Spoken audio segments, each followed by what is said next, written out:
Hey, how's it going, everybody?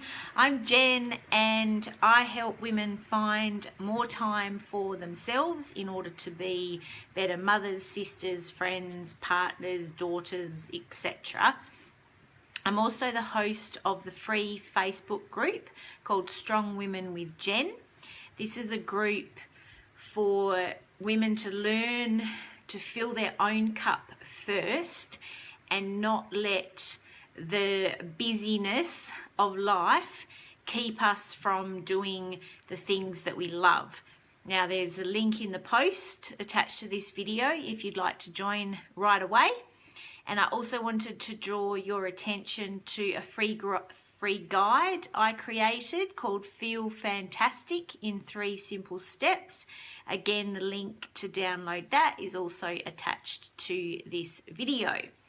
And how about you do both of those things right now? So click on the link to join the group and also click on the link to download the free guide, because I just going to take a couple of ticks to share this video into the group right now so that my ladies can also jump on.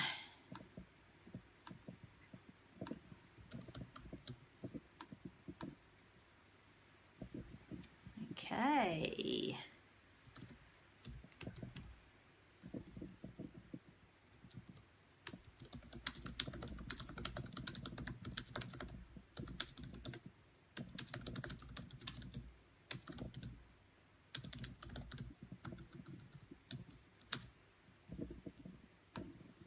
All right, sorry about that, slight intermission there. So today I want to talk to you about the times when we get stuck in our own head. So we have thoughts that go round and round and round, and we basically just can't get out of our head and just get on with life, basically. Just going to make sure that I minimize that so that I don't hear myself in the background. So how many of you can relate to this? You're having a conflict with someone in your life. You can't stop thinking about it.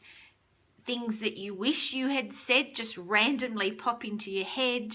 You can't sleep. You go to bed thinking about it. You wake up thinking about it. You struggle to concentrate on other things. It affects your mood. You feel sad. You feel stressed. And you don't know how to stop the craziness that is stuck on repeat in your head. If you can relate to this, please type ouch my head in the comments or something similar, just so that I know that there's people out there who can relate to what I'm talking about. Now, what I've noticed is that sometimes trying to stop thinking about something actually makes it worse. So have you ever had those times and then someone will say to you, oh, just put it out of your mind, but you can't because it's just going round and round and round. You try distractions and they don't work. Doing other things, you might only temporarily get a breather, but the next minute you're back stuck in your head again. So really, doing other things and finding distractions, it's only delaying the inevitable when basically that situation that is stressing us takes over our brain again and we're back to square one. So what I want to talk to you about today is that I think sometimes just facing it head on is the only way to deal with it. So I'll tell you a little bit about something that happened to me recently that helped, that I obviously think will help in this situation. So I had to deal with a conflict at work not that long ago, and I was also coaching a client recently who was dealing with a significant workplace issue. How's that work? Gets in the way quite a bit, doesn't it? So anyway, I digress. So for both of us, myself and my coaching client, the conflict was taking over our brain but also taking over our life. So it was having a significant impact. So in my situation, it was all I could think about. It was all I could talk about. I wasn't sleeping properly. I couldn't concentrate on other things. It was affecting my motivation. It was affecting my ability to work productively. So obviously I had to figure out a way to deal with it, because I didn't want to keep going round and round and round, being stuck in my head the whole time. So I wanted to share with you some ideas to deal with these sorts of situations when they may pop up in your life. So I've got a few steps that I suggest you go through. Work your way through these steps and you should be able to get out of your head and back to life. So number one is try doing what I call a brain dump. So write down all the things that are bothering you. It doesn't have to make sense to start with. Basically, just get it all down. You can start to make sense of it in the next step. Because what often happens in these situations is there are usually numerous issues all jumbled up, and they're all kind of getting confused and they're all just going round and round in our head. So it helps to put them on paper to start with. So that's step one, the brain dump. And once you've got them on paper, then try to make sense of the issues. See if you can perhaps split the list into categories or into chunks of similar type issues.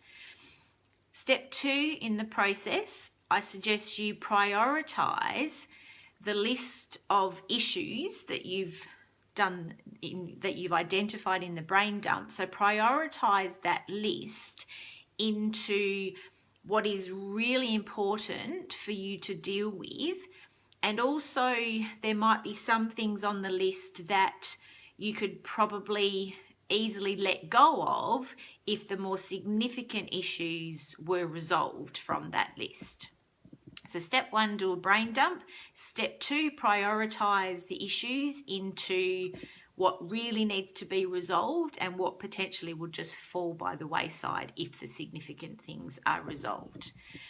Step three in the process, I suggest that you devise a plan. So who do you need to talk to? What can you try? What do you need to do?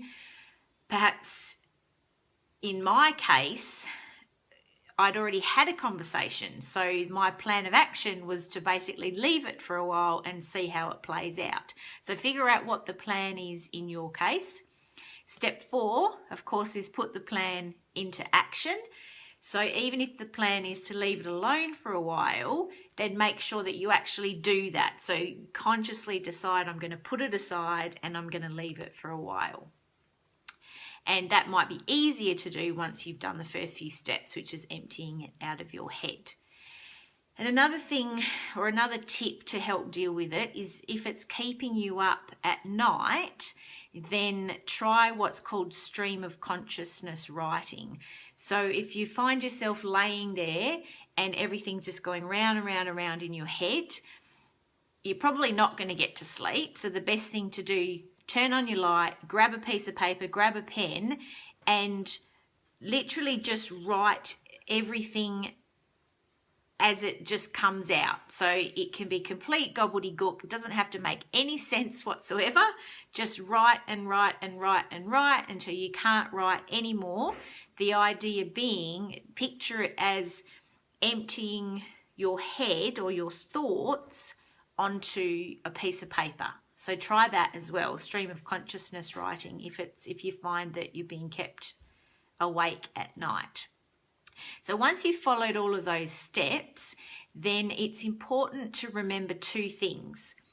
First of all, you can't control what other people think. So I'll say that again because it's so important. You can't control what other people think or do or whatever. So in this situation, when you're devising your plan and putting your plan into action, the resolution of the situation or the plan needs to be about how you react and how you resolve the situation in your own brain, not reliant on how other people may or may not react. So that's really important to remember, is your resolution or your plan needs to be about you and your reactions and your dealing with the situation in your brain. So the other thing that's really important to remember is you can only do what you can do. So that's kind of linked to the first point there about you can't control other people. So in these situations, you might put a plan in place and you might have a bit of an assumption about how or what sort of reaction you might get from the other people. But guess what? You need to be prepared that they're not going to react that way, or your plan is going to be perhaps blown if you rely on their reaction. So I'll say that again. So you can only do what you can.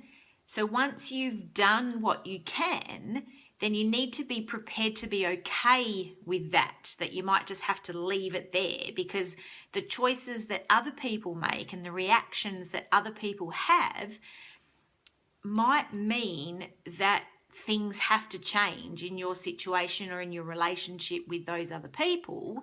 And if that's the case, so be it. Just be prepared for that. So to give you an example, I feel like I didn't perhaps explain that very well. So what I mean by you can't control what other people think, you can only do what you can do, and once you've done that, be prepared to just let it go because you've done all you can. So what I mean by that is, in my particular situation, in my particular conflict, I expressed my issues and the problems I had with the situation, and I tried to resolve it with the other person. But the response that I got was quite unexpected and frankly a little disappointing. I wasn't expecting that from that particular person. So what I had to do was I had to choose to we had the conversation, and I had to choose to just let it be and just leave it alone for the time being. But what I found after that, though, is I pretty much had to go back to step one in the process that I've just outlined previously, because after that conversation, I was stuck in my head again. So everything was going round and round and round. So I pretty much had to start the process over again. But what I found is that the second time going through the process, I wrote out all the issues, all the things that were bothering me, and through doing that, it has really helped, and it basically enabled me to table that issue for now and successfully get it out of my head. So I'm no longer stuck in my head, which I was before. And the beauty of that is, because I've written it all down, I can revisit that conflict at a later date, and I can have another conversation around it if I feel the need to. But what I've done in the meantime is successfully stop being stuck in my head, which is basically the goal of this process. So I have a challenge for you, challenge if you choose to accept it. So if you have an issue or a conflict or something that is stuck in your head going round and round and round and you just can't escape it, then try following the above steps and then jump into the group Strong Women, and we can give you some motivation and support there in the group. As I mentioned, the link to the group is in the post attached to this video, and I would love for you to share your experiences in the group. I'd love to hear about how the above steps might have helped you get out of your head. That's pretty much it today. I just wanted to share those quick steps with you. So don't forget to download your free copy of Feel Fantastic in 3 Simple Steps, and I will see you in the group, or I'll see you next week right here, same time, same place. Have a great rest of your Monday, and I will see you soon. Bye.